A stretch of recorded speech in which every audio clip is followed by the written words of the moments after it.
One time for the sickos. I'm all elite with the game from the get-go. Ain't full of no stardust, I'm a real nightmare, bruh. You can meet me at the crossroads. Business is booming, I feel like the Hearst Syndicate, and they tell me don't hurt anybody. I'm way too fly like Kevin, I could do this all night. Step back, it's a private party, I'm more dirty than dumb with the way I live. No saint like Ricky with the vibes I give. Looking at my watch, it's about that time. When I hit them with the toodles, it's a lot like Tiff. Might as well call me Tony. They don't even know that I'm timeless. AJ Francis, all I really know is first class. $1 million man, too priceless. You ain't even over. Shout out to my dogs like Bron. Baby, I'm a limit breaker. You're just a death rider. Can't rest in peace. I saved that for the Undertaker. Proceed with caution, but you ain't Naomi. Can't book the team. Your name must be Tony. IWC say you got to go. I like Jermaine and Crash running. Let's start the show. Cool kids step to the front. Cool kids. Too sweet sign for the click. Gotta get the people what they want. Gotta get Eradicate quick. Yeah, I'm like Seth with the outfits. Coming in hot too live on your outlets. Running these streets like the prophets. Thank God for the new day. Can't stop it. Jay Uso with the yeet. Eat, sleep, flex, and repeat. Whole new swag with a price on the tag like Javon on the young OG. Better recognize on the mouthpiece. See the power level gotta increase. Bringing content on the daily. Feeling like Gresham Unleashed. Greetings and salutations, ladies and gentlemen, boys and girls, non-binary pals, baby mamas, baby daddies, and everybody in between. Welcome back to the Karrion Kross podcast. This is episode 129 of the show that brings you the good vibes to the best of our abilities. Joining you as always is the voice that does the most, the purveyor of mischief, Gresh. And joining me as always is my guys, the full family is back once again, bringing you some good vibes. Hopefully you enjoyed today's festivities, but joining me as always is my guy, my main man, my right-hand man, the voice of the Unleashed Anthem himself, Mr. Highlight Reel. What's good with you, formerly known as Mr. Robot? What's up, brother?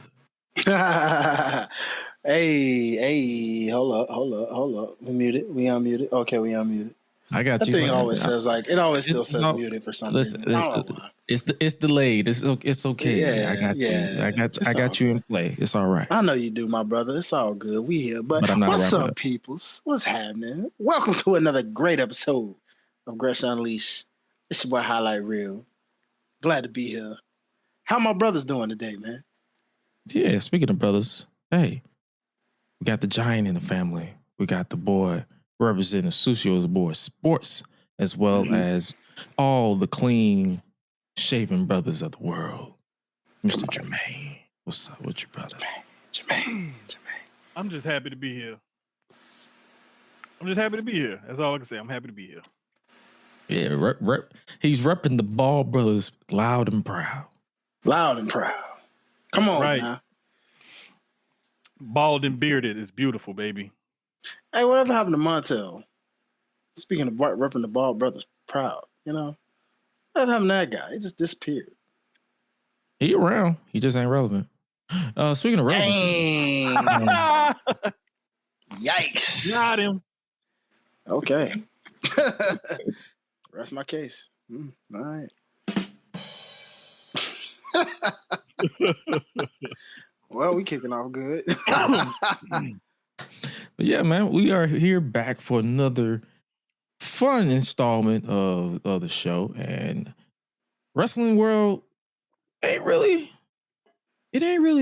like buzzworthy right now. So, because I literally looked at the list of what we're gonna talk about today, and I'm like, ain't really shit for us to talk about. But there is shit for us to talk about. It's weird.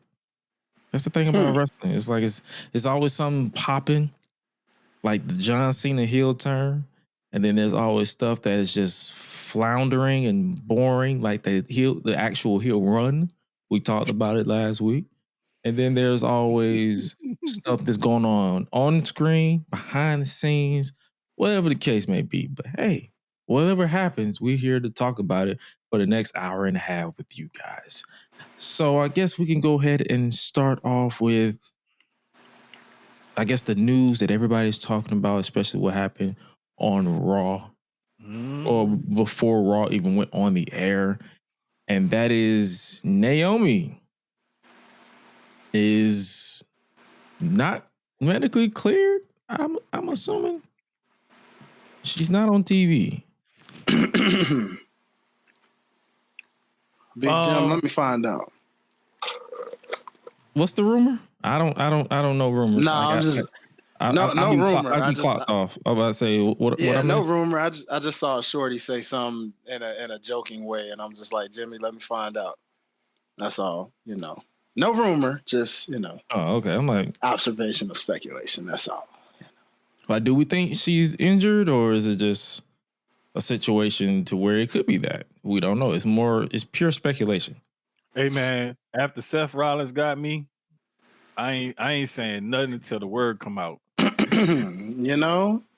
brother.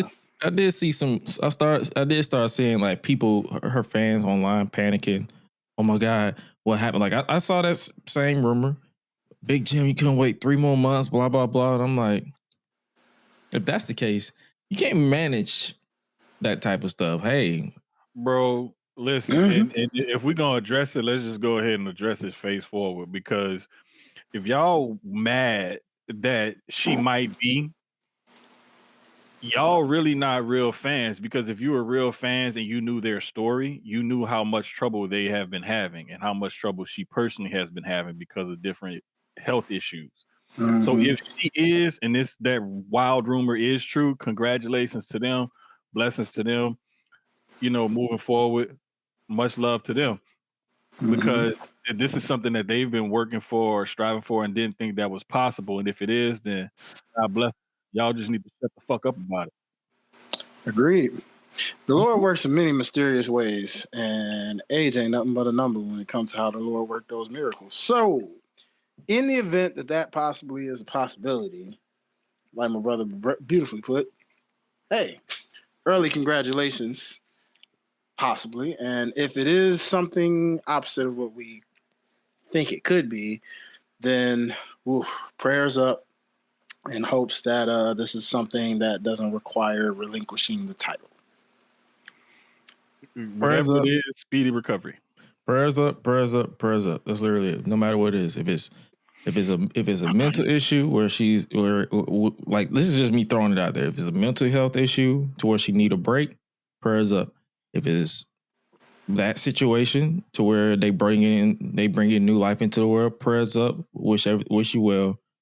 If it's an injury, speedy recovery, prayers up, and we move forward, because nevertheless, we can still acknowledge, like, hey, this came out of left field. The vagueness is kind of like, why is it so vague? But at the same time, it's none of our business really to speculate whether you're a fan of her or not, because at the end of the day, these are people. Her reasons is her reasons for being on TV. And all we can do is just wait and move forward. Exactly. Speaking of moving forward, we are still dealing with Seth little group. Bro, I told y'all this wasn't going to be over with, but dudes, man. This is going to be ongoing and everlasting. It's going to be one of them. It's on site every time. And you got to think about it. Punk wanted 2 main things when he came back to WWE. Main event Mania, win another world title. He main evented Mania, but Seth got the pin. He won a world title, Seth cashed in on it. That's grounds for beefing forever. Yeah. My thing is, and I think my gripe is more so towards booking. Can we do something different? Do something else. I'm not even upset, but it's just like, I'm looking at it and I'm like, I'm wondering why. And it could be just because I'm tired too, because I get up mad early and never could really catch a nap. But when it gets to the main event, I'm always falling asleep. Because nothing exciting is keeping me up, because there has been a few times to where I've been exhausted and then something happens and I'm up. My body forgets that it's sleepy, because I'll be like, oh shit, that did happen. Case in point, the John Cena heel turn. After the Elimination Chamber, I was dozing off during the actual chamber match where I had to watch it back. But then when that heel turn happened, I was up. That's true. So that's what I'm saying. I feel like, can we do something else like DQ finish and all that stuff? I'm like, oh, okay, cool. I'm basically watching a repeat. Cause they did the same thing on SmackDown with Drew, Cody, Logan, and Cena. We'll talk about that in just a second. But I'm like, can we do something different here? Because I'm getting kind of bored. I mean, you gotta keep the beef going some kind of way, somehow. That's what I mean. The beef. I'm not talking about the beef still going. I'm talking about the execution.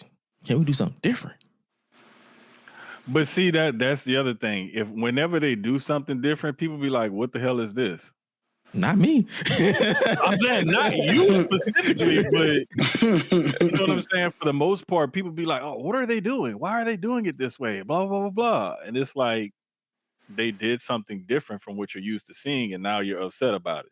So if they keep the same thing going, it's going to be people like you that pay a lot of attention to it, that recognize patterns and stuff like that, and then you're going to be frustrated. Because I'm like, come on. What are we doing? Why are we doing? Like, we got Big Bronson stealing shoes still. He ain't stealing no shoes this week. He walking around with another man's shoes around his neck. We got Braun Breaker still tan as fuck for no fucking reason. And then we got Paul being Paul, and then Seth, whatever the fuck he was wearing this week. I'm like, oh, okay, cool. Y'all are Seth little group. Then you got LA Knight, and then you got Jey Uso. And I'm like, so we're basically setting up a fatal four-way. And that's what we got. I know Black got Dominican Poppy. That nigga dirty. That nigga is dirty. I'm tired of that nigga is not Dominican. That nigga is dirty. Switch the Dominican to dirty. That's what that nigga is. Like every time I see a man out there in the spotlight, I'm like, bro, yeah, you be bashing people and you be insults people. Cause what did that nigga say? He said, you're 40. What are you gonna do? You're 47. I'll whoop your ass. You're 100 combined. I'm like, all right, this nigga dumb. Yeah, because I'm like, Negro. Hashtag Steiner math. I'm like, 100 combined. What? I'm like, you are stupid. You are stupid. You're stupid. It's stupid. You're stupid. What's that mean? It's stupid. You're stupid. Oh boy. Yeah, it's just, I don't know, man. The thing that they're doing is basically they're trying to establish everything and everybody in this group, in this storyline, and I can see where they're going with it. It's just that I think most people don't like the repetitive, like people like you, Gresh, I'll say it like that. They don't like the repetitiveness of some of the angles because you're seeing the same things over and over again. But it's like, if it ain't broke, don't fix it. Like if it's working and it's advancing the angle, then they're gonna keep doing it. But it's until their little formula or whatever, or their little, whatever is not if it's not working or it's not going the direction they wanted to, that's when they'll pivot and change. Because we've seen them pivot and change things before at a major level. Yeah. The lead up to WrestleMania 40 is a perfect example. They had a whole freaking documentary about it. Yep. But like I just think like while it's working, they're just gonna keep on going with it. Yeah, like I'm not out here losing sleep over them repeating themselves. I literally see the unfold and I just fall straight to the line. Well, that happened, and I just go right. I'm like, all right, I'll talk about it in the morning. I'm going to sleep. That's literally how I am every time. Like unless it's something like major happens, you'll see me post about it on Facebook or Twitter or Discord. I'll be like, yo, that shit was fire. But if it's like repetitive, I'm like, anyway. Pretty much. But like there's I mean, when you think about it, how many other ways would they try to advance this storyline or whatever, or or move things forward with Braun and Braun Incorporated? I don't even think they can because Roman is never there. They have to basically deal with the cards that they're dealt. That's the reason why I'm like, I think that's another reason why I'm not losing sleep either, because I'm like, I also see where they at the same time. It's like, well, they can only do so much with the cards that they're dealt. They had to briefly write Roman off last week, but he'll be back next week. And they're likely going to build to a match at Clash, but either against Bronson or Braun, whichever one. Hopefully, the big boy who keeps stealing his shoes. Oh yeah, that gotta happen. That gotta happen. Yeah. I'm sorry, but that gotta happen. Yeah. That boy calling himself the tribal thief, wearing a Shula follow. Shula follow is crazy. I gotta put hands and feet on you, big dog. Yeah. Now I gotta shoot you because you're stealing my property and you walking around with it. That's law. He needs to. That match needs to end with Roman choking him out. Mm-hmm. With the shoe. Like, take the Shula follow and wrap it around his neck and just pull back. Like, you want to disrespect your tribal chief? I'm the tribal chief around here. And have Paul looking at him like, what the fuck? Yeah, this your man.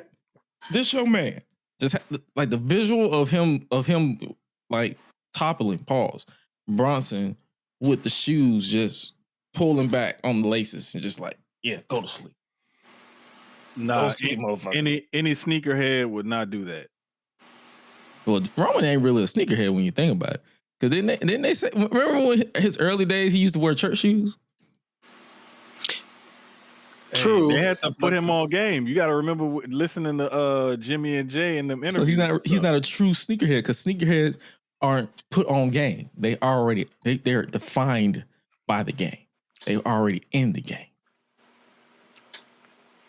Because I've never been put on game. I've already had game.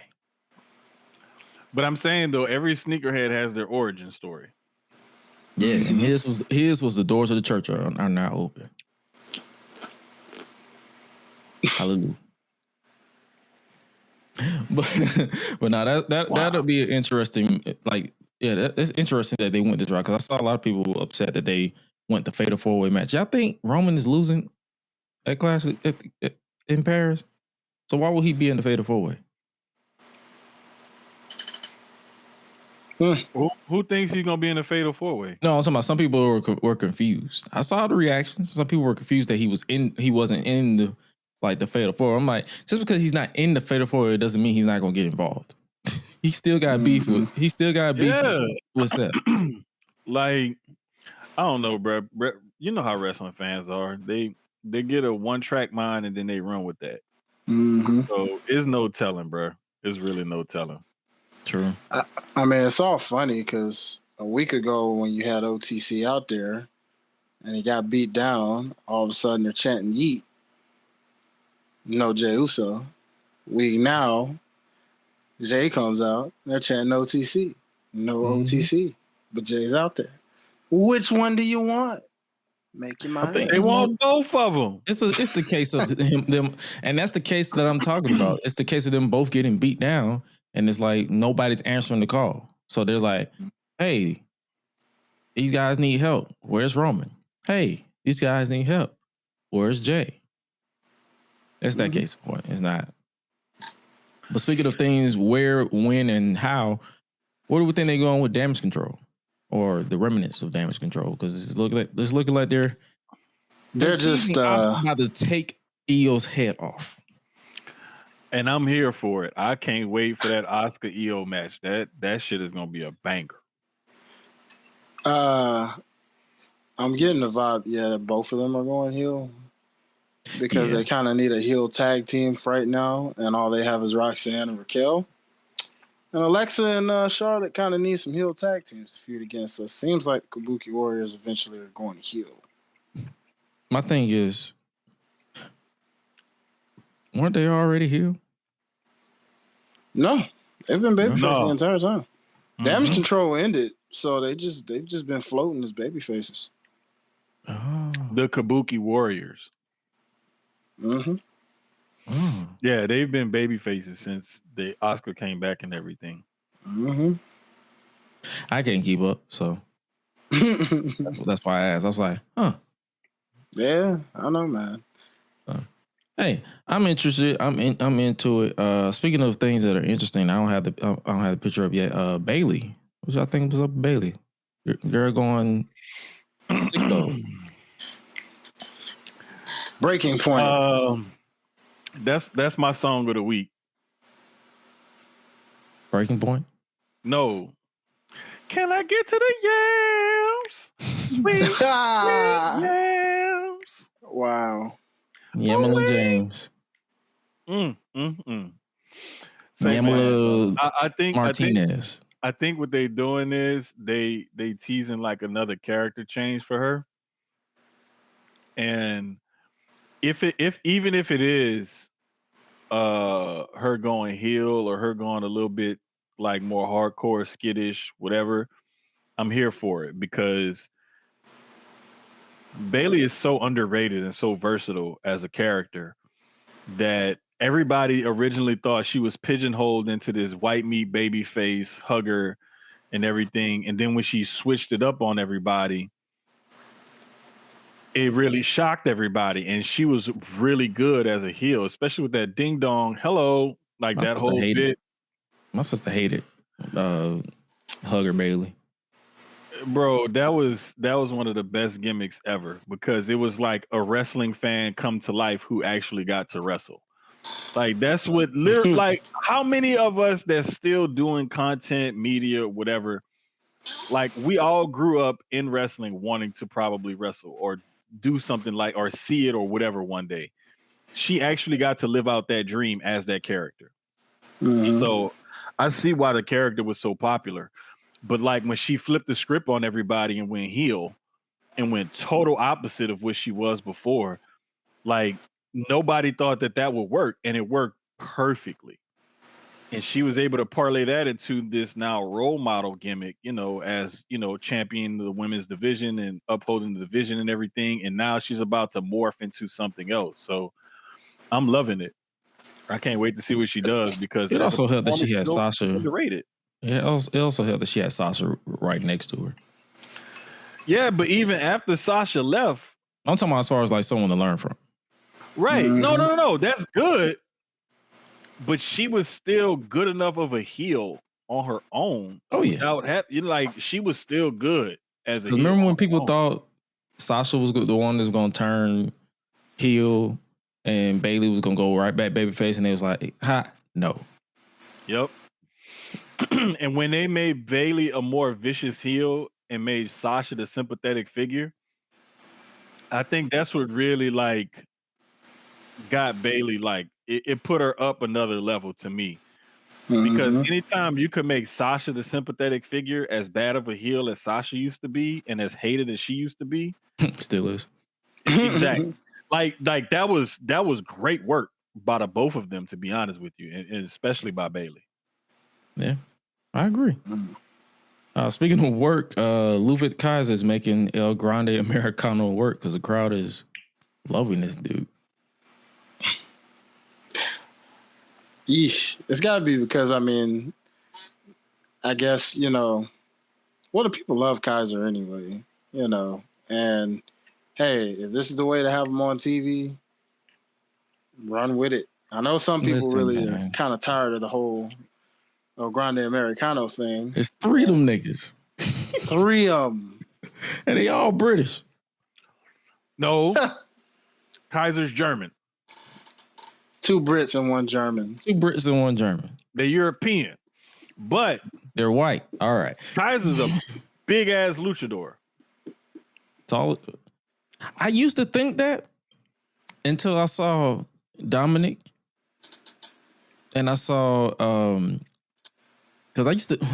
It could be stereotypical the ways I was raised, but I used to always think all Mexicans were midgets. Hey man, the best thing that Kaiser has going for him is the footage of him down in Mexico speaking Spanish to the crowd, cutting promos in Spanish, and then singing to the crowd, singing with the crowd in Spanish.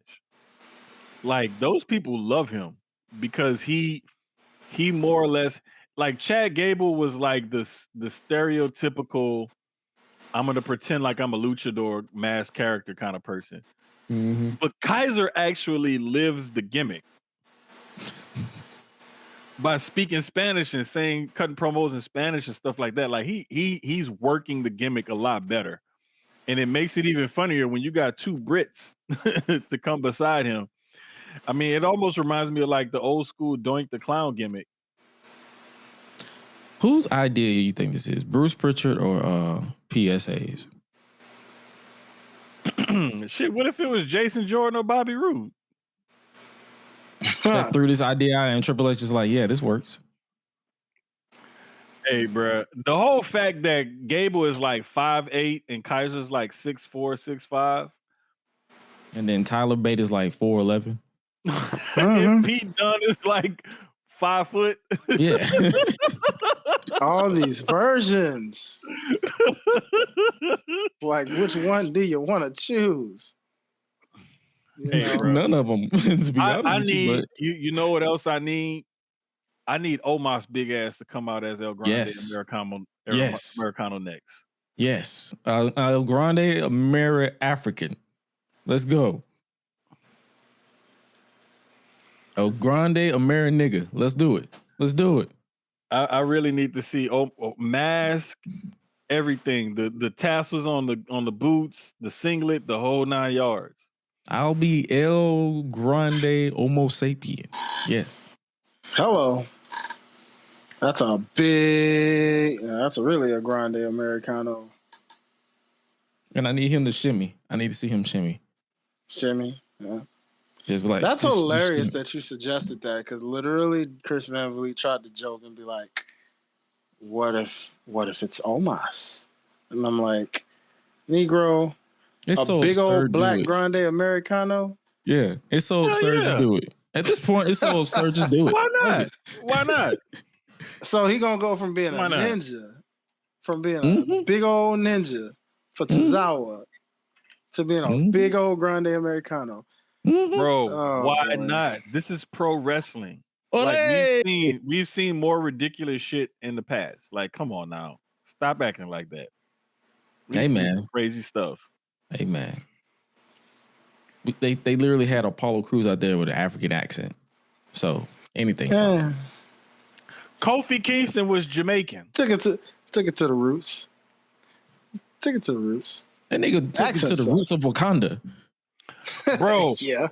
One Man Gang was an African.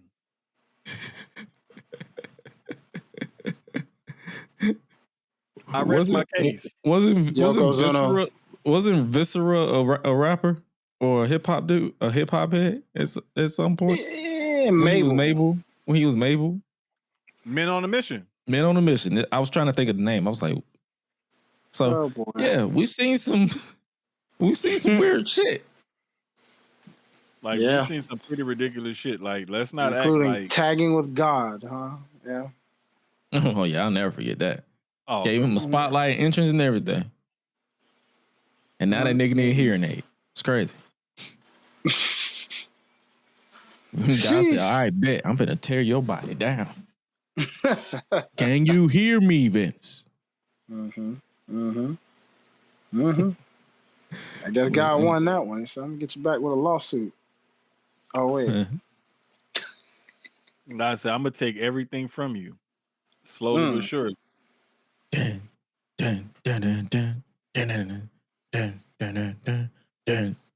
But speaking of taking things slowly and surely, Drew McIntyre wants that undisputed WWE Championship. Hey, bro, that Claymore was sick. He trying to kill that man. You know what? I want to win the lottery. I want to win the lottery too, but that ain't gonna happen either. I mean, it could. Yeah, it's not impossible. There's always a possibility. It's not. I mean, I have a high possibility of getting bit by a damn shark. And if you get bit by a shark in Texas, I'm literally gonna be like, now how the fuck did that happen? Go out to the Gulf. True. See, but okay, yeah. Honestly, I stopped asking how the fuck anything happened because that could actually happen. And bull sharks swim in fresh and salt water. Noted. Hey, that's what happens when you watch Shark Week every week, every fucking year for like years. You remember random shit like that. But nah, man, like Drew McIntyre is just he's one of the perfect guys to challenge for a world title because he has a history. He's a believable heel. And he's a big enough badass to make you believe like he could actually beat whoever the champion is for that title. Even when we had the pandemic and he won that Royal Rumble and it was going to be him and Brock at Mania. Even if the pandemic didn't hit, that match was going to go off like wildfire because it's like he not only did he eliminate Brock from that Rumble, but he's somebody that you legit thought would beat Brock, could beat Brock Lesnar. Yeah. So it's like he's always gonna be like the perfect challenger for a world title because he's so believable. Do we think they take the title off him? Because Cody got to go film soon. I don't think so. I think what we get is Cody will retain, and then Drew gonna get pissed that he failed again and do something to Cody, and that's how they're gonna write Cody off TV. True. I can see it. I can see it too. But speaking of, you about to say something? Nah, I was thinking about if we joked around and captioned on this look on Drew's face right now, but nah, we'll save it for another day, man. Proceed. Oh, nah, but what happens if Drew does take that title off of Cody? Would anybody here be shocked? No. No. After all the year he's been screwed. I mean, yeah, you know. I wouldn't be shocked either, and I wouldn't be shocked if he did it with help from Logan Paul. Speaking of Logan Paul, he's next in line for John Cena. Why is anybody shocked? Is my question. That was something they've been teasing for a while, so you kind of knew it was coming. If I'm not mistaken. Didn't they want to try to tease that like a few pay-per-views ago or something? Yeah. I think here's my thing. It was subtle. John needs opponents that are going to make him look good on this stretch run because he doesn't have it anymore. And that match that he had against Cody took a lot out of him. And Cody was gracious enough to take some of those bumps and some of those things that Cena wanted to do to make Cena look that good. Mm-hmm. Logan Paul is one of those guys that's athletic enough and can bump around pretty good. You know, I mean, hate him or love him, like you got to give him credit where credit is due. Like the dude can perform in the ring and he can make moments happen in the ring and during a match or whatever. Mm-hmm. Whether you want to call him a good enough wrestler or just a spot monkey, like he can make a good match happen. And so having him in the ring against somebody like a Cena who's a veteran who knows what to do, he just isn't physically able to do as much as he used to. It's a good matchup for both of them. Yeah. But you know me.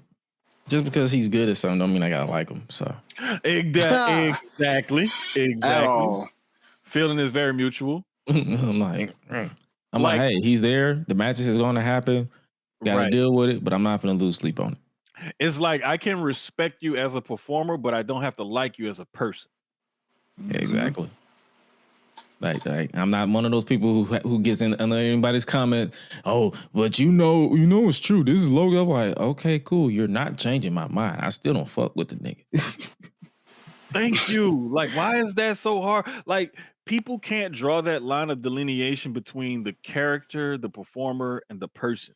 Like, what is so hard about that? I don't get it. But regardless, like, we respect him as a performer. We do not like him as a person, and that is okay. That's called duality.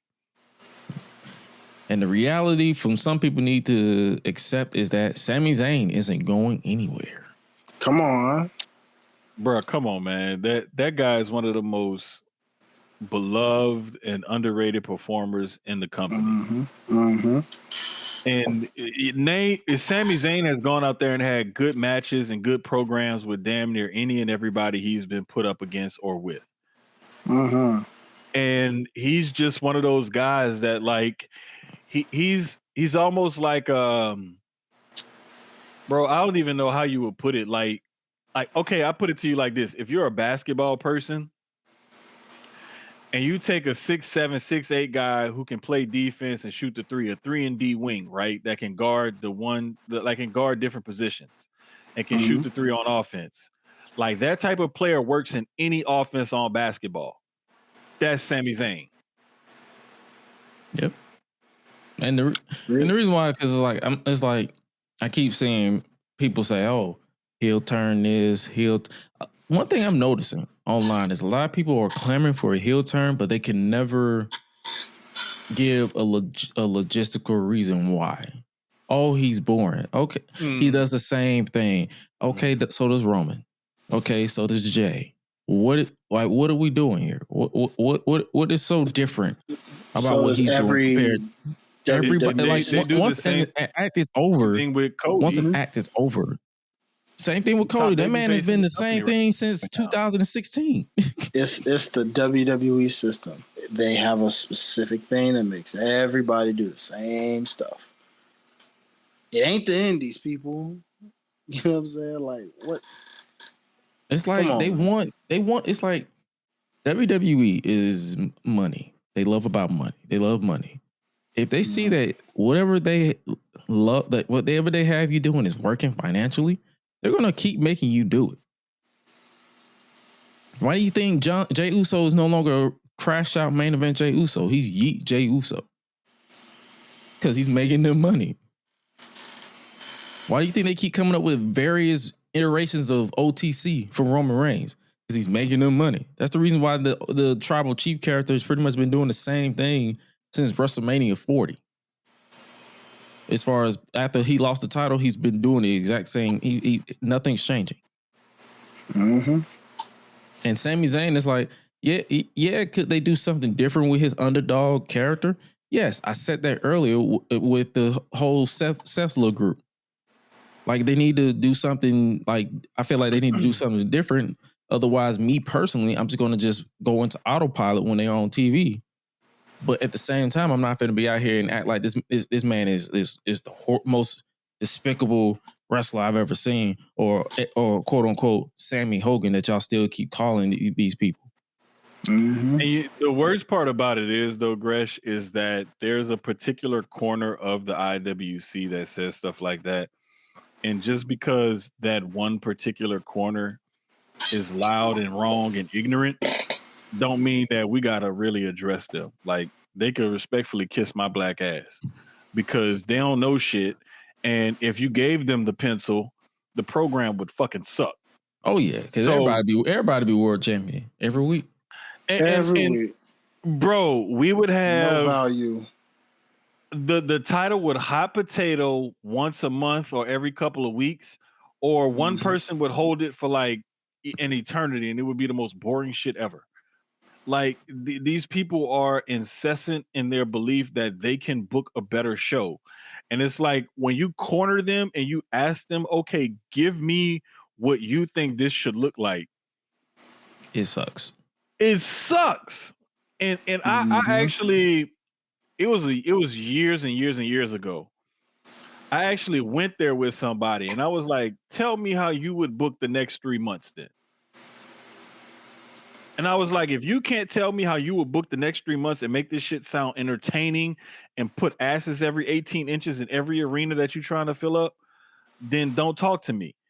Because I came from like I know I've always been a fan of pro wrestling, but coming from a sports media background and like a creative writing background, it's like I'm going to think about it a little bit differently. I'm not going to look at it as just a fan. I'm going to put some of those other things and experiences that I have into this.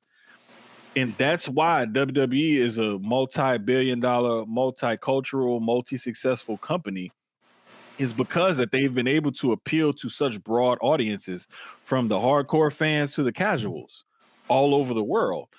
And it's like a guy like a Sami Zayn, like you need to keep him babyface and you need to keep him doing what he's doing right now because that's what's working. Same Everybody Everybody loves an underdog. Everybody, the chase is more important than the title win and the reign. It just is. Yeah. Mm-hmm. If you luck out and get a good title reign from the underdog, great. Even better. Like, cool. Fuck it. Like, okay, cool. We got even something better out of all of this. But let's not like diminish Sami Zayn and what he means to the company and how good of a performer he is by saying, "Oh, this is boring. We need to turn him heel," just because you personally don't like it. Same with Cody. They're like, "Oh, this is boring.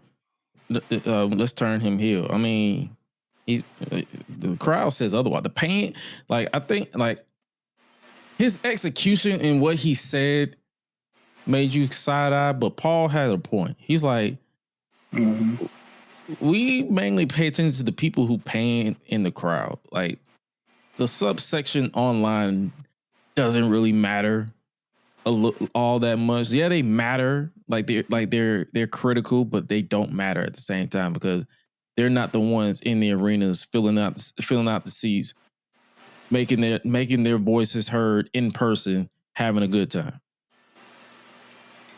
Bruh, like, and the thing about it is, the funny thing about, especially online, is like, I would love to get a Venn diagram drawn up of the people who complain online about how things are going and they don't like what things are going, and how many of those people actually like buy merch and pay tickets for shows and actually support the product financially. Like, put your money where your mouth is. If you're gonna call it how you see it, thank you, Highlight. Because if you're gonna call it like you see it, like, we want to see like you actually do something behind all of this, man. Because like I be trying to like watch every show I can, even if I have to rewatch it later, support different content creators and whatnot, and watch different wrestling shows, not just WWE because it's on TV and it's easily accessible. But it's like there's so many other great products and characters and performers out there to support. And y'all so busy online trying to create these personalities and profiles online to make yourselves look good and try to get yourselves over, that you fail to realize like the value that a guy like a Sami Zayn has to a company like a WWE. And if that's on you, that's on you. Like, I can't help you. I can't make you realize the type of value that a Sami Zayn has to WWE. Why you think he keeps re-signing with them? Why you think they keep giving him pay raises? Come on, man. Like, come on. Like let's talk about it. Trick Willie. Yeah. He is currently in the ring, a part of this. There's about 5.5 black men main eventing NXT right now. Yes, that's right. 5.5? Or is it 4.5 and one guy who hates him, who self-hates? It's 5.5 because like he got roots from the motherland, but he got some well, I know that's stuck out like a sore thumb. He got some what is it? Speaking of sore thumbs, I know rodent type tendencies, I'll say. Yeah. Mushmouth tendencies.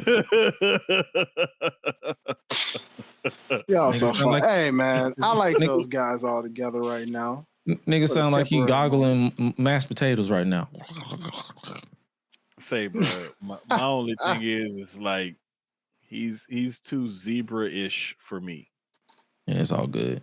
Hey, if you like him, you like him. Same with Sammy. If you like him, you like him. If you don't, you don't.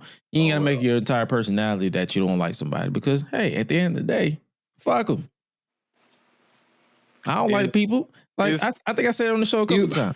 I saw that Tessa Blanchard went back to TNA. I have not watched a single episode. I don't make it my personality to hate on her. I swear. I don't give a fuck. You need that Bernie Mac soundbite ASAP, bro. Oh, which one? No, he posted it on Twitter. He posted it on Twitter. Bro, I downloaded it to my offline videos when Gretchen had posted it like a couple days ago. Boy, just be yourself. Be yourself. If people don't like it for who you are, fuck them. Fuck him.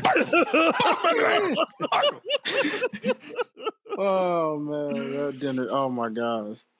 Oh man, rest in peace, Bernie. I missed that. Oh boy. Man, can you believe it's been 17 years?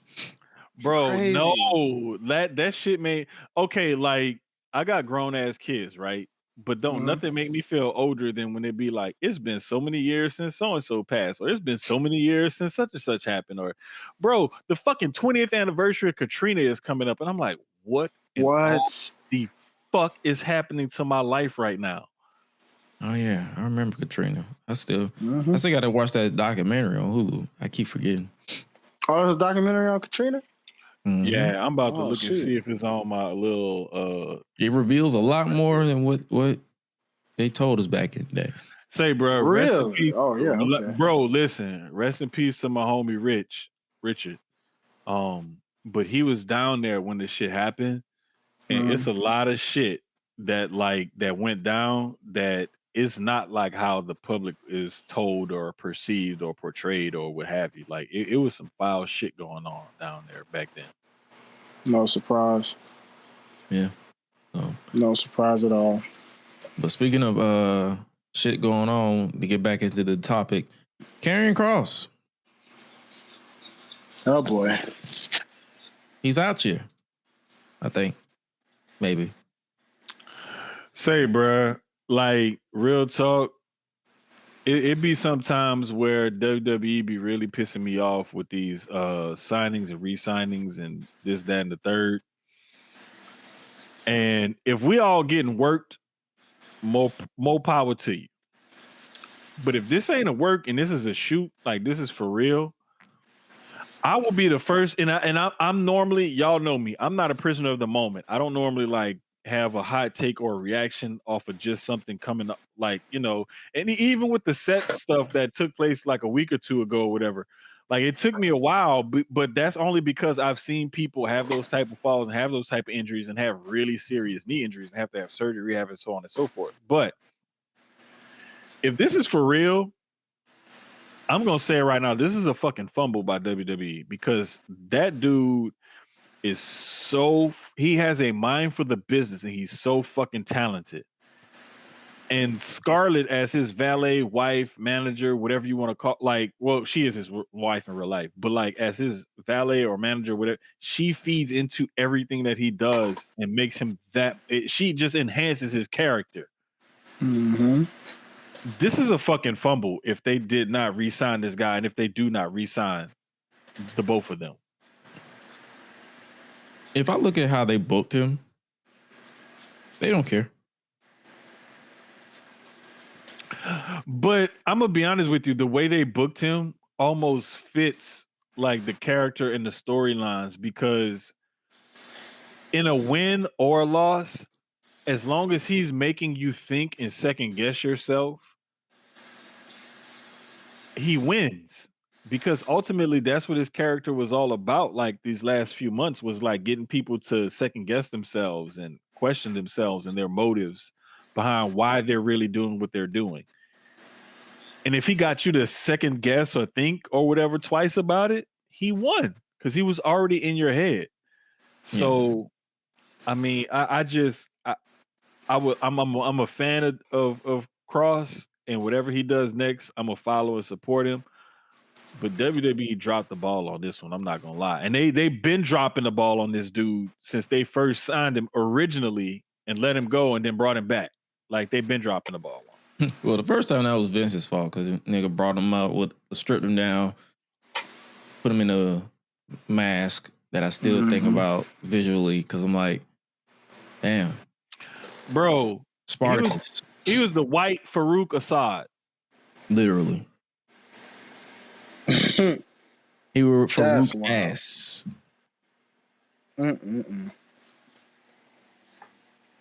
That's it. Farouk ass. That's it. That's all I got, man. Damn. Damn. Bro, it pisses me off, man, because like he has so much potential to do so many different things storyline wise. And he could have been like your I don't even with the stuff coming out when he said Bray wanted him to work with them in the Y6 and all of that. Like he had that element about him with the what is it, the hourglass thing and the TikTok and all of that, and then even now like playing the mind games with people and stuff like that. He still could have did that. To be honest with you, he could have been the leader. Oh, bro, like imagine him and Uncle Howdy and all them crazy ass people with the Y6, like that's the new age Ministry of Darkness. Yeah. Well, yeah. And you already know how I feel, because I feel like even though he made that comment last week, how I say, and then the bell rings. In a way, I kind of agree with that, because I feel like the style that he was choosing to wrestle bored me personally. I feel like if he would have joined the Y6 or like switched it up a little bit, and it could be a case of he's like trying not to hurt anybody, because he could legit hurt somebody. Like for real, for real. Like he's trained to snap your neck if he wanted to. I feel man is breaking baseball bats, for crying out loud. Right. But I feel like I don't know what it is. I feel like the style that he chose kept making me look at my phone. Mm-hmm. But the thing is, man, like he has it in him to do more and do better than that. And I think because of the way, and this is going back to your original point, Gresh, like the way they decided to book him. I think the way that they decided to book him, he couldn't really work the style that he wanted to work. Because as a legit badass and a guy who can legit like beat your ass in real life, like his character called for him to be like this mind game playing dastardly heel. And so him losing or getting beat and different stuff like that, like the way he lost to Sami Zayn at over in Saudi, I can't even remember the name of the show. But the way Night of Champions. Was it Night of Champions? Was it Night of Champions? Anyway, whatever the fuck it was. I didn't like that, because it was like he was beating his ass, and then all of a sudden he took Sammy's finisher and there's a 1-2-3 pin. Like, come on now. Same as SummerSlam. Wasn't it a similar finish? It could have been something different, something better than that. But I just feel like sometimes what happens is WWE gets caught up in a numbers game. And it's oftentimes like, and we're getting back into football season, so I'll use a football analogy. Like a lot of the times, football teams, you got to cut down to a 53-man roster and an 8-man practice squad. That's 61 players out of the 90 you bring in camp.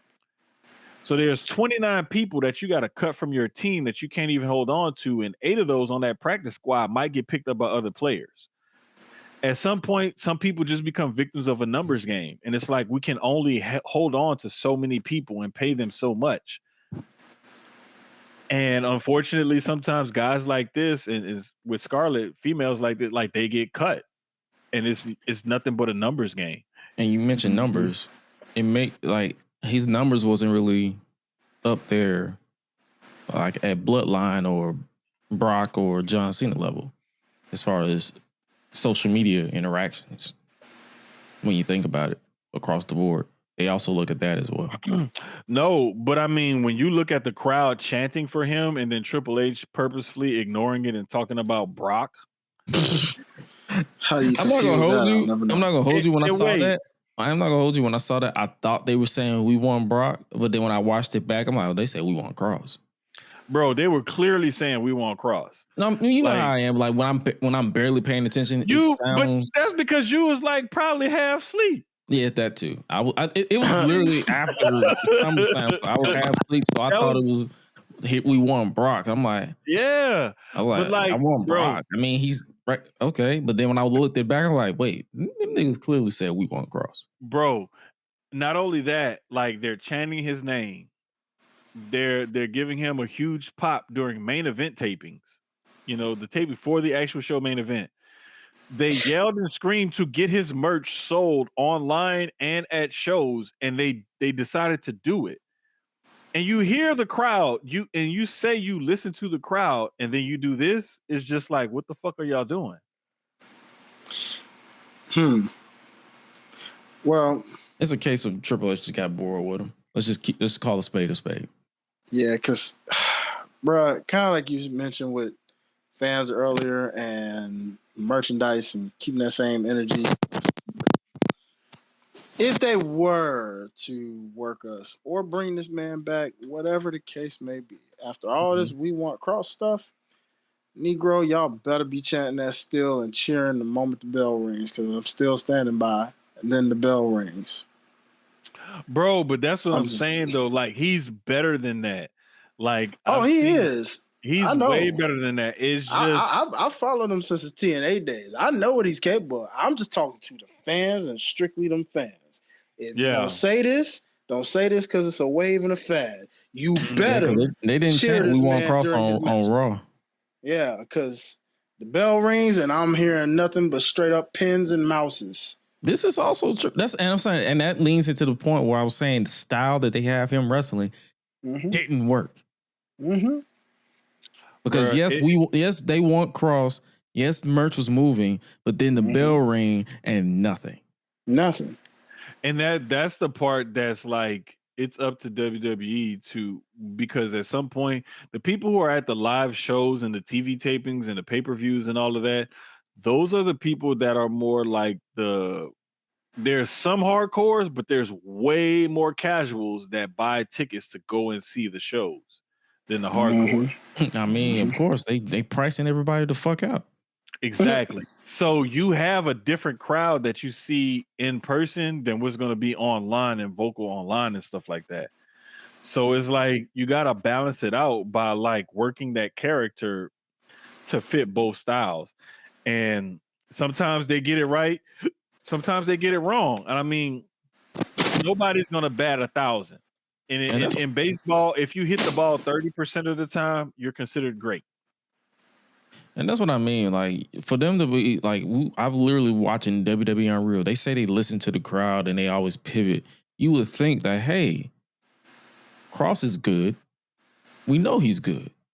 People love him. Let's pivot and let's switch it up. Let's have some fun. Like, because the style clearly not working. Yeah, it's somebody's mic is clipping. Like, I think it's a loose cable, by the way. Check. Yeah, you're good. Cool. Sweet. Okay, perfect. But no, I just think that like it's a case of having a bloated roster and they don't know what to do with everybody and everything, and that at some points you just become a victim of the numbers game, like I said earlier. And unfortunately, it was a guy that a lot of people liked and a lot of people fucked with that got caught up in that numbers game. Yeah. Someone else who is up out of there is Ashante D. Adonis. And so there was one. You know what? I'm not gonna lie.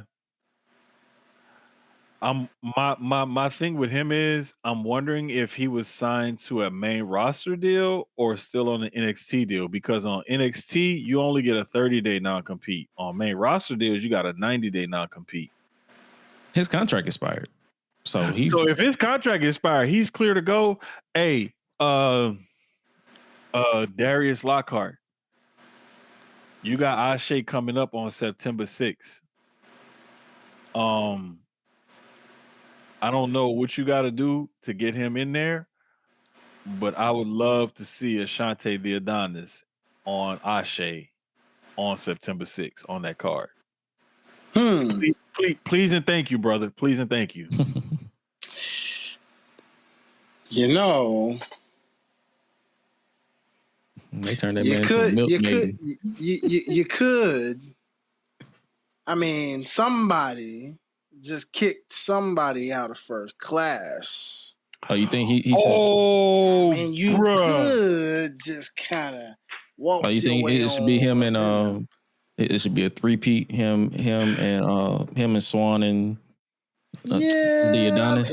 First class is one of the best things on TNA right now, if I'm being honest. Like, I really rock with what AJ Francis is doing with this faction. And Shout out to my boy KC Navarro, man. I really hate that he had to do my boy like that, but that's okay, KC. Don't worry. You gonna get your get back, brother. Don't you worry, because I felt that because I watched this brother in the Indies. I watched him when he was at Battle Slam, fight for ATL and stuff like that. I know exactly what he meant when he said I worked myself to get here. You know what I'm saying? I felt that, my brother. So. You know, at first I thought he was working me with this ACL thing, and I'm like, oh no, he legit tore it. Like, dang, this is real. So for that heel move of just taking these man's crutches, and I'm like, dang, bro, for real? Like, AJ is a total perfect heel right now, bro. Like, when you take a man who got a torn ACL and you just kick his crutches down from underneath him like that and make him get up himself, I'm like, oh, bro, yeah, nah. Listen, I felt bad. I felt bad. For like 30 seconds. Because I saw Swan right next to him, and I'm like, that's my guy. True. So I felt bad for like 30 seconds. It's good to see Swan back. It is. Like, it is. I didn't even get a chance to go back and watch that, but when I heard it was Rich Swann that was taking his place, I was like, oh, this is good. This is good. Like this. Like, bro. And I like you heard him. He was like, yo, you were Swann's replacement when he couldn't go. And now he's back. He's back. You back. Get your ass on. Gotta go. And I like, but so ironic about it all is I love how he did this in a football reference because of the fact that it's like him being a former football player and to be like, yeah, this happens all the time. Like, unfortunately, yeah, you tore your ACL, but much like the NFL, fitness, my guy, and we got to keep it along here. So, bring up the next substitute. You know what I mean? And I'm like, huh? Oh, hey man, next man up, dog. Next man up. Like one of my favorite Super Bowl champions over the last 10, 15, 20 years was the year after the Saints won it, the Packers won it. Mm-hmm. And the Packers that year, that's when AJ Hawk gave Aaron Rodgers the GOAT. He gave him one of these, matter of fact, just to like reiterate the point a little bit more. He gave him one of those title belts, right? The Packers that year had damn near 20 guys on injured reserve, and they still went on to win the Super Bowl. So it's like, even though like you got injured, it's always next man up mentality. And so for them to turn that storyline and twist it, like you said, highlight with a football twist to it. And AJ's been like loudly on Twitter calling for Ashante to come over to TNA with the Suge Knight gifts and memes and everything else. Oh shit, bro! Like this could not have lined up more perfectly. And mind you, aren't we heading into Bound for Glory for TNA? Like not too long after this. Come on, man! Come on, man! And look. It writes itself. It writes itself. Just do the right thing, TNA. I'm telling you, and the man can go. Like, he really can. And you know, when you really give him, you know, he could be in that X Division killing it. He could be tag team champs with Rich Swann. There's so many different lanes you can go with this guy. Yeah, man. I'm looking forward to it, to seeing what happens. And again, I like your Ashe idea as well. So like Ashe would be great. You know, but I'm sticking with the AJ reuniting, man, reunion. You know, but it's a way he can do both. He can pop up on a Shay, you know, do a nice little appearance, and then boom, first class, baby. Listen, let's get like you know, I'll put it to you like this: Khan just re-signed him and oh gosh, I can't remember his partner in Gates of Agony's name, but they just re-signed with AEW. It's not Tonga, is it? No, I can't remember I cannot remember his name off the top of my head, and I'm not looking it up right now. But he just re-signed with AEW. But on the last Ashe live taping, he beat Suge Dunkerton for the Pan African World Diaspora Championship. Yeah, we talked about it on here. Bro, like, come on. Like Toa Leona. That's his name. Bro, I couldn't remember that. I remember his face and everything, what he looked like. I just couldn't remember his name. Look, forgive me, I'm old. Sometimes I forget shit. It happens. I'm young and I forget shit. It happens. But nah, man, like I'm really excited to see where he goes because his character development, like when he came up with the whole milk maiden, ladies man kind of idea and character, like it was gold. And for whatever reason, they just decided to let his contract run out. So I can't wait to see what happens next. I just realized Toa was trained by Rikishi. So that's crazy. That makes he's like an unofficial sense. Uso. But I mean, isn't he? I don't think he's Tongan or Samoan. I think he may be from like New Zealand, right? No, he is from he's from San Jose. He's from the Bay. He's from California. Let me look it up right quick. I'm looking at his. If Wikipedia is correct. Oh no, he is of Samoan origin. He's of Samoan, but he's okay. He's cool. Born and raised. No, that's what I couldn't remember. I thought for whatever reason I thought he was from New Zealand, but he's actually he actually is Samoan. So okay, got it. Yeah, so he's according to this, he was born in San Jose, but anyway, I'm cool with that. But yeah. Shout out to my girl B-Fab being the last remaining member of Hit Row. That was. You remember that meme that they did with Triple H with the Thanos? Hey B-Fab, how you doing? Brianna Brandy, how you doing? What's up? Oh, I thought y'all was talking about JC. Man, ain't nobody talking about that nigga. I cook. Wait. That guy. I cook. And I clean. Oh, we interrupted this man shooting his shot. And I got my own spot. And he tall. And I'm tall. I'm like 6'4", 6'5". He's lying. He's like 7 foot. But the baby factory is cut off. But I mean, hey, for the right price, I'll turn it. I'll crank it back up. Okay, so.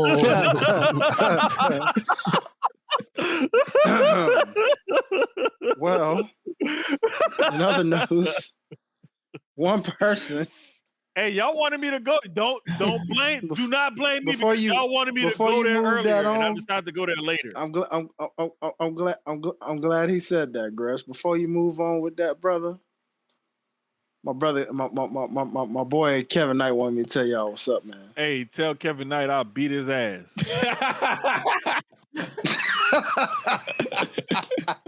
Fuck that. Nick, man, listen. I'm gonna have to I gotta be careful clipping this to my guy, man. He might take it a little too serious. Tell it, I got old man strength, nigga. Don't fuck with me.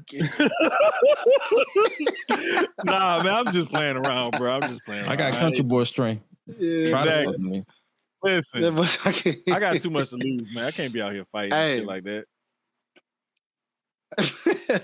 Nah, man, I had to touch on this real briefly though. TNA, why are y'all doing this girl's debut backwards?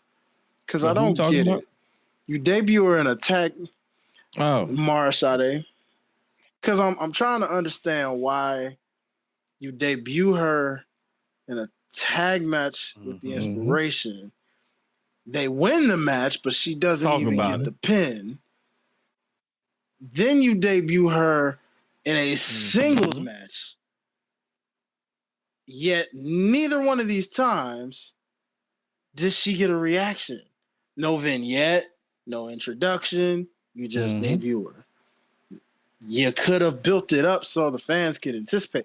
Every time I've seen her so far, there is no reaction. Yet in that singles match, she seemed to do a lot of impressive moves that had the crowd's attention. So it looks like she's got to do the work by herself to try to get these fans behind her to see who she is as a solo competitor. Because I don't. You're saying it could have been more. Yeah, like I mean, I hear what they're saying when they say it's been fine, but has it really? No, I see what highlight. I see exactly where he's coming from because there's been times where AEW and WWE have done the exact same thing to certain performers. For example, when Lyra Valkyria, when they was trying to push her on NXT, they had the vignettes and she was pushed there, and everybody knew and understood her character and got it. When they sent her to the main roster, they did not do the same thing, and people was like, "Who the hell is this Bird Lady? the two wings and everything else. AEW has done the exact same thing. They've had really great performers that they've had, and their debuts and rollouts or whatever have been lackluster, and people are like, "Who the fuck is this?" And it's like whenever you get it right, and you debut that person, and everybody knows. But like, I think that they banked on the fact that she was recently released and she had been putting stuff out on her social media and stuff to keep herself up high up. I think they banked on that a little bit too much instead of like making it a bigger deal than what they were. And a lot of the times I think wrestling companies do that almost on purpose because they don't want to have to push this person to the moon, and they want to like level expectations of what people have for that person coming into their company. I agree. I mean, I just feel like she's got cornerstone potential for a company like TNA, man. Like they, you know, we ain't even gonna talk about Indy Hartwell because homegirl ain't really she ain't it, bro. She's good, but this is the thing. They at least had a ringside segment with her, and she had a vignette that came not too long after that or before that or whatever. They did do some of the same thing for her that they did not do for Mara Sade. Because remember when they interviewed Indy like ringside, they was like, "Oh, she's here, or whatever, blah, blah, blah." And then they interviewed her ringside. I can't remember if it was at a taping or a pay-per-view, but they like rolled her out and introduced her at least, and she had a vignette. They did not do that with Mara Sade. Yeah. Let me chime in. I feel like people don't understand what we mean by vignette. I mean, we basically saying is they didn't give her direction. She's just there. It feels like she's just there for an appearance and saying, "Hey, I wrestled this week." That's it. You didn't give them no direction, no character. That's what people mean by, hey, give them a vignette. Hey, give them something. Give the audience, whether they know who she is or not, something to sink their teeth into. Give us a reason to tune in. Yes, she's an attractive woman. Yes, she's an athletic. Yes, she was there as Jakara Jackson. Yes, she's there as Mara Sade. But it's like, okay, and then what?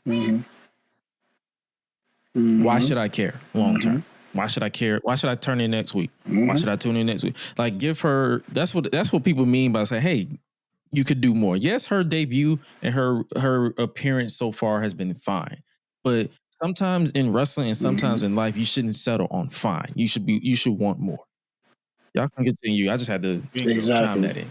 No, and that was perfect. No, that's it. I'm glad you added that because that was just like the little extra, like little, you know what I'm saying? That was like when you sprinkle a little extra seasoning on something because it's not quite tasting right, and then you just hear the ancestors say, "That's enough, baby." That was what you just did. Okay. Yep. There it is. Last bit of tidbit before we move on to preview this week. Jonathan Gresham, Cuzzo, suffered a stroke or 2 strokes this past week. And he did. No. Oh, you didn't know? You didn't know? Oh. No, I didn't know. Oh, this shit was crazy. Yeah. He suffered 2. He didn't realize it until Jordan showed the webcam of him getting carted out, and his face was sagging. So he didn't realize it, and he didn't understand that. He was like, I didn't even know that I had to deal with this at 37.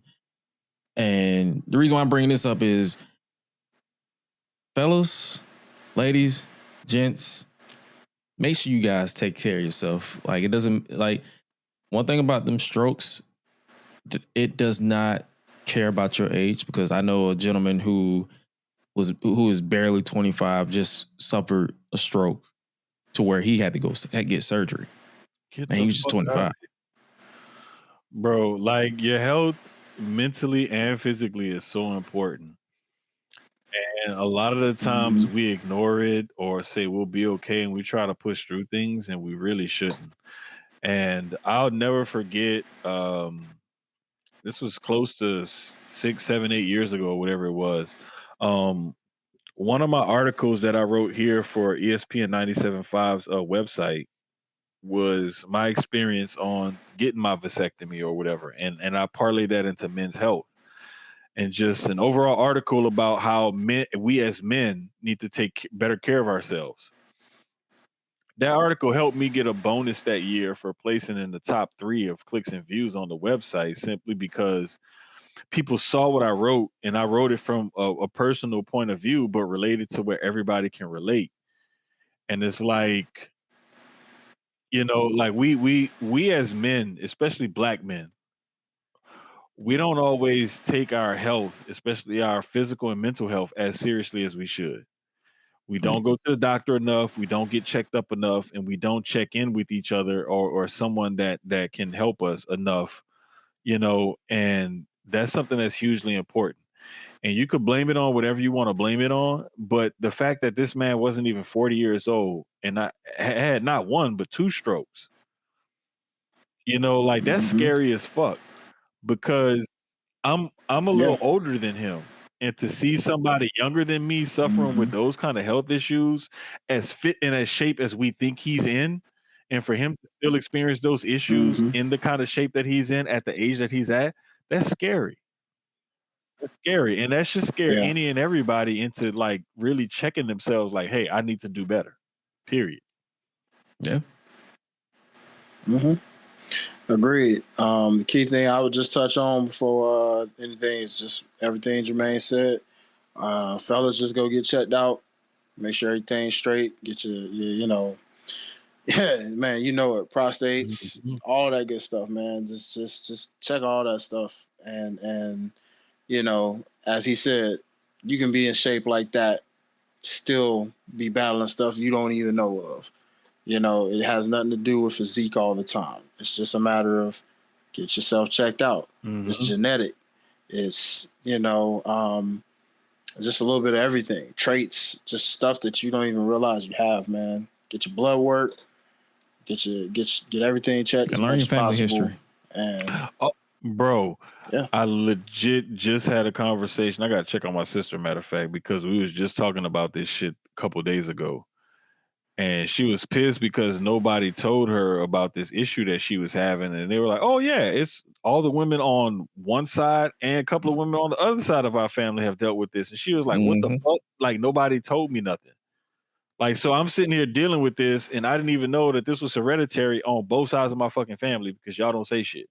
Why do you think I've locked in on my physical health as well as my mental health for the past 2 years? Because it's literally in my family history of mental illness, physical health illness. Literally, majority of my family has died from strokes or heart attacks or dealt with obesity. So it's like I'm locked in, not only just on my behalf or their behalf, is because I want to make sure that I live a fruitful and healthy life as long as God willing that I'm here. So I'm not, because one thing because I see people who suffer, who needs assistance, and it's like, I'm not judging you, but I just know for a fact that I don't want to be that. Bro, yeah. I'll never forget the first time Gresham and I met in person. He was out here in Houston working. And I went and grabbed some stuff he had needed or whatever. I was like, bro, don't even worry about it. I'll bring it to you because I know you at the hotel. You don't really know the city. Like, don't worry about it. I got you. And we were just sitting there hanging out, talking, chilling or whatever. And I was like, bro, I could tell how locked in you are now, like with your health and everything, physically and mentally. Like seeing you in person now is that much different for me because it made me even like think like, hey, I need to get my shit together because he trying to get his shit together. So like it doubly reinforced some other things for me that I needed to do personally. Just seeing how he was moving and operate, like seeing how a person move and operate online or text message, phone calls and shit like that, that's one thing. But when you see how that person operates and moves in person, live and direct in front of you, it makes you really like switch shit up. And so like it really helped me like really like lock in and be like, hey, I gotta be for real about this. Nah, for real, man. And just take it from me, man. I got an uncle that just lost a foot from battling different health problems with diabetes, man. So believe me when I say, you do not want to find yourself in those type of positions when it's too late. And believe me, when I say it was a lot of complications from just a simple surgery, and we're just praying that doesn't spread even worse to where even more limbs get lost or worse. So this is why we just stress through these type of conversations, people, like black men, all men, and women too, obviously. But you women, y'all get checked out all the time. So really more so our fellas out there. Man, just get yourself checked out. Lock in on your health. Lock in on your family history. Real men you know what get I mean? checked out. Point blank, period. I had to flip it because some people like real men suck it up. It ain't 1864 no more. Real men get everything checked out. Real men lock in. Real men focus. Real men handle their business and continue to live this life that we have to do. We already got to deal with bullshit on the outside. I'm glad y'all on the inside. I forgot to check in and send my my step exercise summary in. We got like a group chat nationwide at the job, like a competition to see like who get the most steps or whatever. I forgot to send my screenshot in. So I'm glad. Appreciate y'all reminding me, dog. Yes, sir. So hey, we just had to throw that in there for the conversation before we move on, and just make sure you guys stay locked in, stay tuned in, stay vigilant, and just try to prosper in this chaotic world we call life. Speaking of chaos, over on the AEW side, as far as what's going on this coming week, we got this face-to-face with Hangman Page and MJF. How we feeling about this build to, which is basically going to be them two at Forbidden Door? How we feeling about this? I like their rivalry, man. They got a long little history, man. So, it's always cool to see AEW touch on their longer rivalries versus just stuff that gets thrown together where you're like, oh, this again, or oh, this is random. Like I like when they touch on their ones with history, especially because MJF's kind of still the same. That nigga has not changed. Hangman's evolution. Yeah, he ain't changed. His character evolution has not happened at all. He's just been him. The closest thing he had to a character evolution was the Adam Cole stuff, and we know how that went. So, yeah. So, unfortunately for him, it is what it is. I mean, it works for him. Yeah, pretty much. But I'm excited because it's always good when they have these verbal battle of wits. And they also have good chemistry, to my understanding. Yeah, the last time they was on pay-per-view, it was an opener, and it was actually a fun match. How we feeling about this? Because apparently MJF is done with the Hurt Syndicate. I would have liked to seen that pay off in a different way, but if he's done, it is what it is. I'm just looking forward to whatever he does next. And I doubt that MJF is taking this title off of Hangman because Hangman just won it and he's barely. I don't even think he's defended it yet, has he? Nope, this is his first title defense. Just that once against he did. But I'm just saying, like, this is his second defense after winning the title, after culminating that however long storyline payoff, depending on how far you look back on it. 2 years if you look that far back. Right. So I'm just saying, like, MJF wouldn't be the guy that I would choose to face him in this spot because too many people are going to suspect that MJF is supposed to, quote unquote, take the title now. But it's like there's other people that he could have done.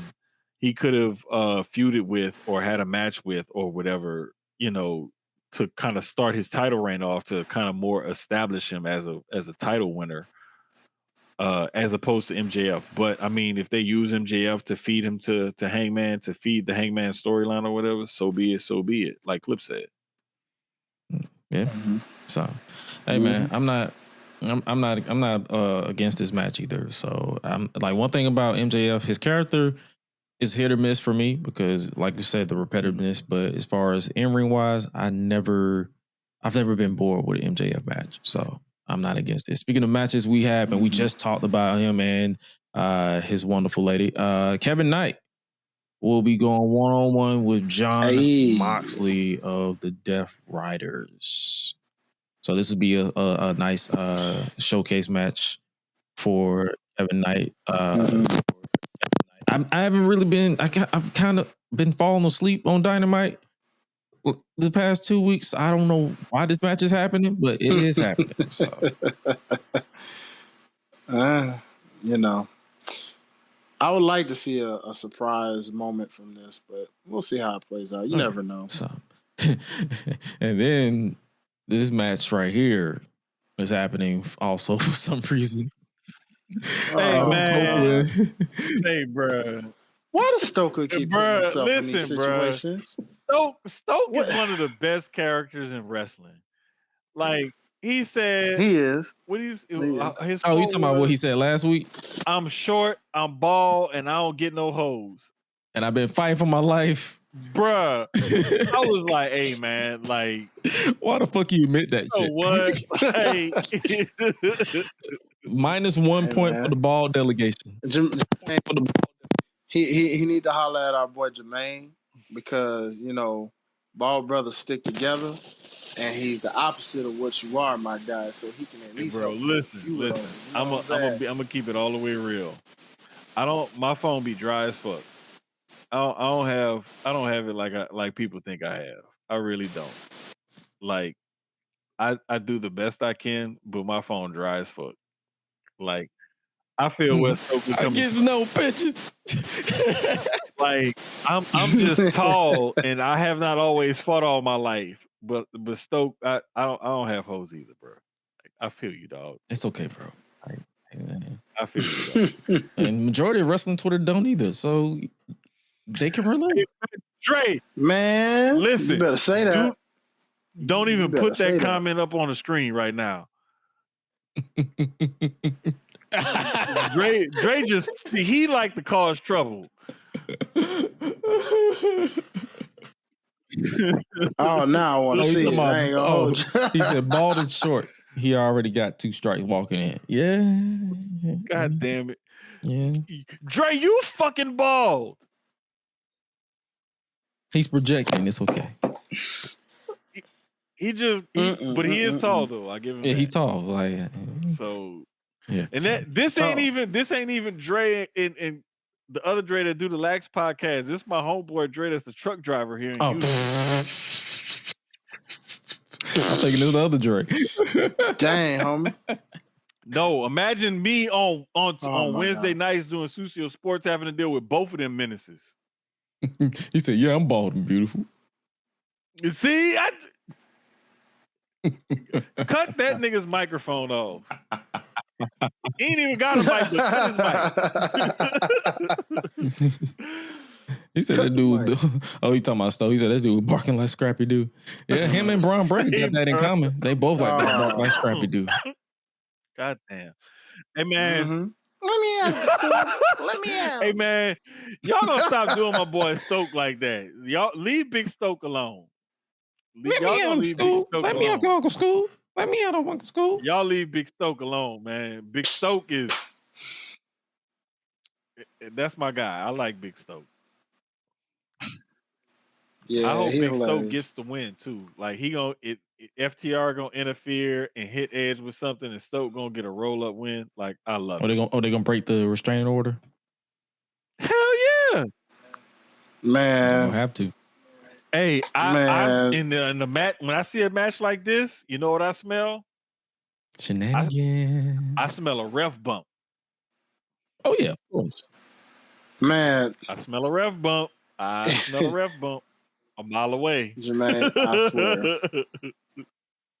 If Adam Copeland puts over Big Stoke, I will send you $50. Wait, y'all heard it. Y'all heard it, right? Wait.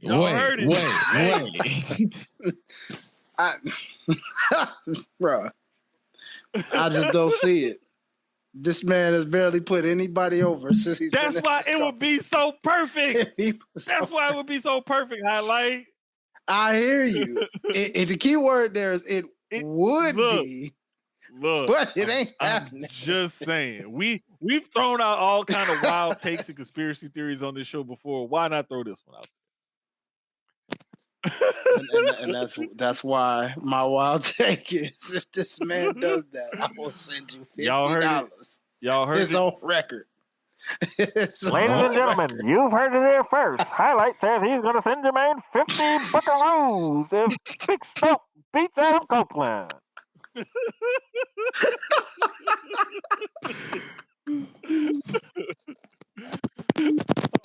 Goodness. What the hell is y'all song of the week, man? God damn it. I already told y'all my song of the week. He did tell you his song of the week. Can I get to the yams? Sweet, sweet yams. Yeah, that's you highlight with the clipping of the microphone, by the way. That's me. Show me. Hey, bro. Low-key, I thought it was me because I got my phone plugged in because my battery was dying earlier. It sounds like a loose cable. It's not even it's not even an interference. It was like a cable like Yeah, that thing. Is it still doing it, Greg?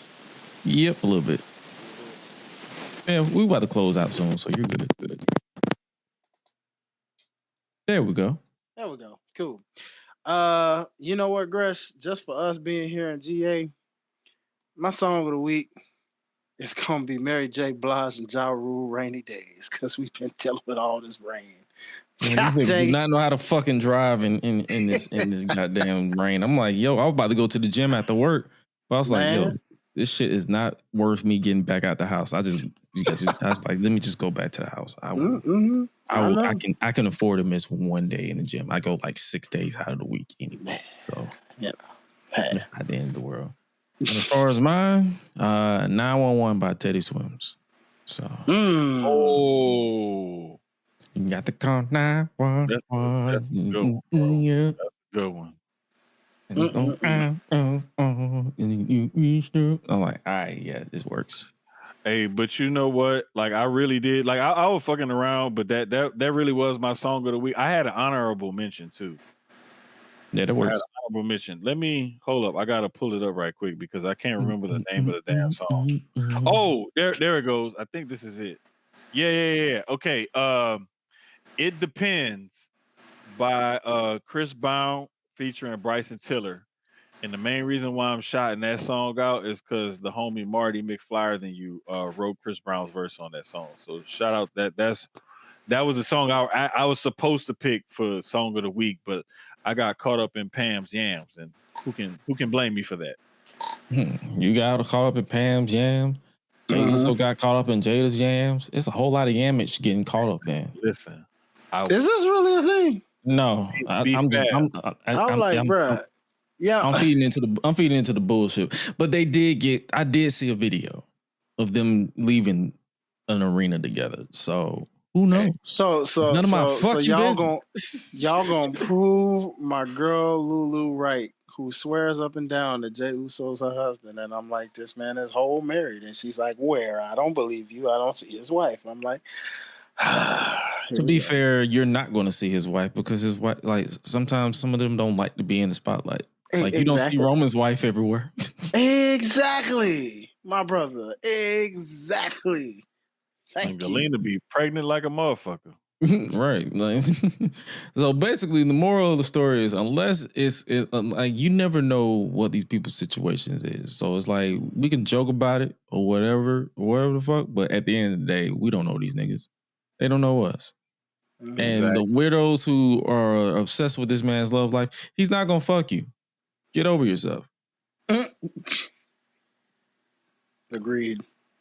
Mic drop. Yeet. Like that's the reason why I don't even lose sleep when women that I find attractive are in relationships, because I'm like, I ain't have a chance. Man, listen, come on, dog. Listen, and if I did have a chance, actually, I would have got a friend zone. Bro, listen, it's a couple stories that I've told, and the only people who know this is in a certain group chat. And there's only like 2 or 3 people that I've ever sent picture evidence of this one particular story.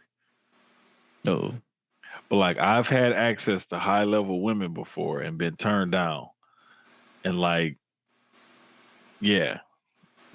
Shit gets real. Sometimes you do get to shoot your shots. You just get shot down. You shoot your shot. I'll shoot my shot.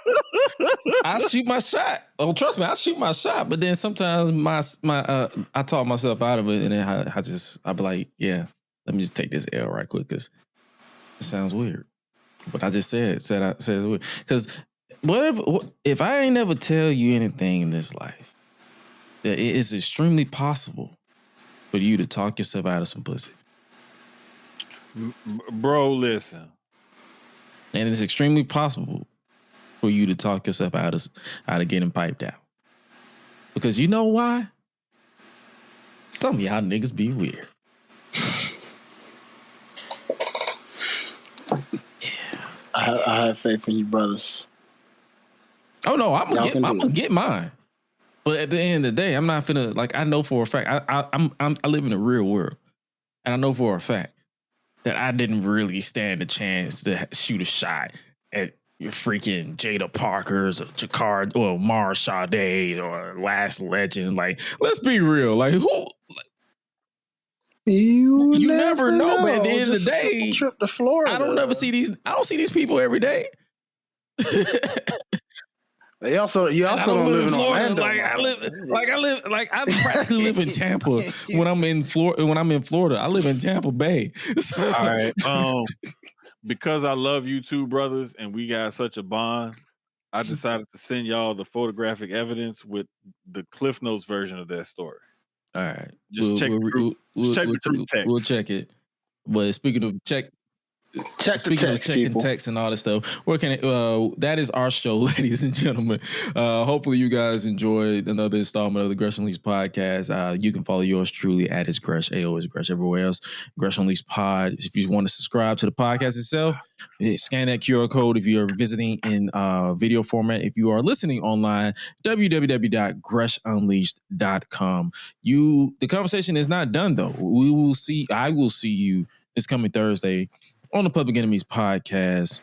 It will be yours truly, oh my God, Graham and CJ, Big Match Jizzle, and I believe Waco Kid will be back. He had a situation that had him step away last week, but I believe he'll be back. If not, hey, it'll still be a good time for you guys to tune in.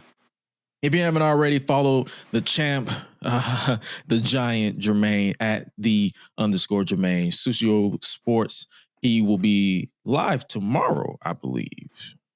Tomorrow at 8:30, between 8:30 and 9 o'clock Central Time, about 9:30, 10 o'clock Eastern Time, somewhere up in there. It just depends on where I'm at, when the time I get off, and what time I get home and wash my ass and shit. I like to wash my ass before I get on the podcast. Even though y'all can't smell me, I might just look dirty. You smell yourself. That's like my daughter just came to close my door because I guess she was in the kitchen. I was being too damn loud or something like that. But that's neither here nor there. Hey, man. And you can also find me in the belt at @the_Jermaine or at Sucio Sports. That's where you can find me in the belt. Until he loses it, probably. By half a point. Yeah. Because him and half a points has been not his strong suit. Man, listen. Just wait till class, brother. Just wait till class. Till class, brother. I'm trying to enjoy my title reign while I can. God damn it. Mm-hmm. Oh, you enjoy it. It's coming to an end. Oh yeah. And speaking of the gentleman speaking, make sure you guys tap into Highlight Reel, whatever he got cooking going on. Mike Mayhem Music or Highlight Life. HILITE Life is pretty straightforward. Yes, sir. Hey man, you never know what we got cooking over here as well, because the content is consistent because it's a team effort. But hey, nevertheless, make sure you guys stay tapped into your health, your mental health, your physical health, your literal everything, and make sure you guys stay true to yourself. But also, most importantly, make sure you guys stay safe out here in these streets. And remember to always eat, sleep, flex, and repeat. We out, y'all. Be crazy. To all those people who think black people are envious and lazy and jealous, they never factor in how much black people really and truly don't give a fuck about what you got going on. You really think somebody is out here worried about your little fucking BMW? Man, fuck. you and everybody who looks like you. 99% of black people don't give a shit about everybody else. That's a fact.